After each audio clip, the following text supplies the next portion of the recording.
Praise the Lord. அன்பானவர்களே, இயேசுவின் நாமத்தில் உங்களை வாழ்த்துகிறேன்.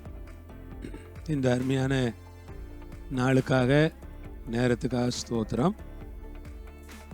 வெளிப்படுத்தின விசேஷம் 4வது அதிகாரம் 8வது வசனம். அந்த 4 ஜீவன்களிலும் ஒவ்வொன்று அவ்வாறு சிறகுகள் உள்ளவைகளும் சுற்றிலும் உள்ளேயும் கண்களால் நிறைந்தவைகளுமாயிருந்தன. அவைகள் இருந்தவரும் இருக்கிறவரும் வருகிறவருமாகிய சர்வ வல்லமையுள்ள தேவனாய் கர்த்தர் பரிசுத்தர் பரிசுத்தர் பரிசுத்தர் என்று இரவும் பகலும் ஓய்வில்லாமல் சொல்லிக் கொண்டிருந்தன. பைபிள் 4 ஜீவன்களை பற்றி சொல்லுகிறது. 4 ஜீவன்கள் சிங்கத்திற்கு ஒப்பானது முதலாவது, காளைக்கு ஒப்பானது இரண்டாவது, மனுஷத்து முகத்திற்கு ஒப்பானது மூன்றாவது, கழுகு ஒப்பானது நான்காவது. இப்படி பரலோகத்தில் இருக்கிற 4 ஜீவன்கள் அடையாளப்படுத்தப்பட்டிருக்கிறது. அந்த 4 ஜீவன்களிலும் ஒவ்வொன்றும் அவ்வாறு சிறகுகள் உள்ளவைகளும், ஒவ்வொன்றுக்கும் 6 சிறகுகள் நாம் பார்க்கிறோம்.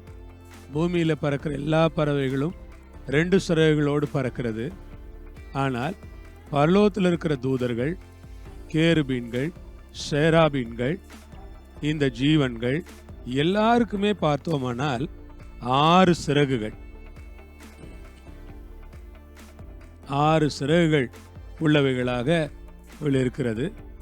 ஏசாயாவில் நாம் படிக்கிறோம், 2 சிறகுகளால் முகத்தை மூடி, 2 சிறகுகளால் கால்களை மூடி, 2 சிறகுகளால் பறந்ததாக நாம் படிக்கிறோம். ஆம், கர்த்தருக்கு ஸ்தோத்திரம். இப்போ இந்த இடத்துல நம்ம படிக்கிற வேளையில இங்க பைபிள் என்ன சொல்லுதுன்னா, அந்த சிறகுகள் மாத்திரமல்ல, கண்களால் நிறைந்திருந்தது. அவைகளுக்கு கண்கள் இருந்தது. ஆண்டவருக்கு ஸ்தோத்திரம். பரலோ தேவன் நம்முடைய இரட்சகராக இருப்பதற்காக நான் அவரை ஸ்தோத்திரிக்கிறேன். அவருக்கு கண்கள் உண்டு. அவருடைய படைப்பாகிய இந்த ஜீவன்களுக்கு கண்கள் இருக்கிறது. அவைகள் இருந்தவரும் இருக்கிறவரும் வருகிறவருமாகிய சர்வ வல்லமையுள்ள தேவனாகிய கர்த்தர் என்று சொல்லுகிறது. இருந்தவர், இருக்கிறவர், வருகிறவர். கர்த்தருக்கு ஸ்தோத்திரம். அவர்தான் இருந்தவர், அவர்தான் இருக்கிறவர், அவர்தான் வருகிறவர். அப்படிப்பட்ட கர்த்தருக்கு அவைகள் ஸ்தோத்திரங்களை செலுத்துகிறது. பரிசுத்தர் பரிசுத்தர் பரிசுத்தர் என்று இரவும் பகலும் ஓய்வில்லாமல் சொல்லிக் கொண்டிருந்தன.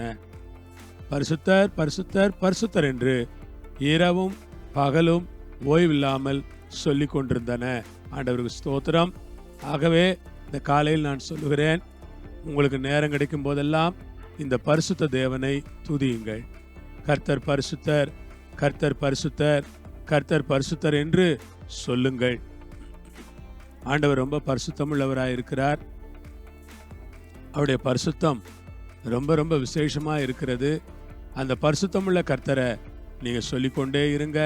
கர்த்தர் உங்களை ஆசீர்வதிப்பார், உங்களை பரிசுத்தப்படுத்துவார். நாம் ஜெபம் பண்ணலாமா? அன்புள்ள பிதாவே, இந்த வேளைக்காய் ஸ்தோத்திரம் அப்பா. நீர் பரிசுத்தரப்பா, பரிசுத்தர் பரிசுத்தர் என்று இரவும் பாலும் சொல்லுகிற அந்த ஜீவன்களோடு இணைந்து, கேருபீன் சேராபீன்களோடு இணைந்து, பூமியில் இருக்கிற நாங்களும் கூட கர்த்தரை பரிசுத்தராய் ஆராதிக்க எங்களுக்கு கிருபை கொடும். இயேசுவின் நாமத்திலே ஜெபிக்கிறோம் பிதாவே, ஆமென். ஆண்டவர் உங்களை ஆசீர்வதிப்பார். பரிசுத்த தேவன் உங்களோடு இருப்பாராக. அல்லேலூயா.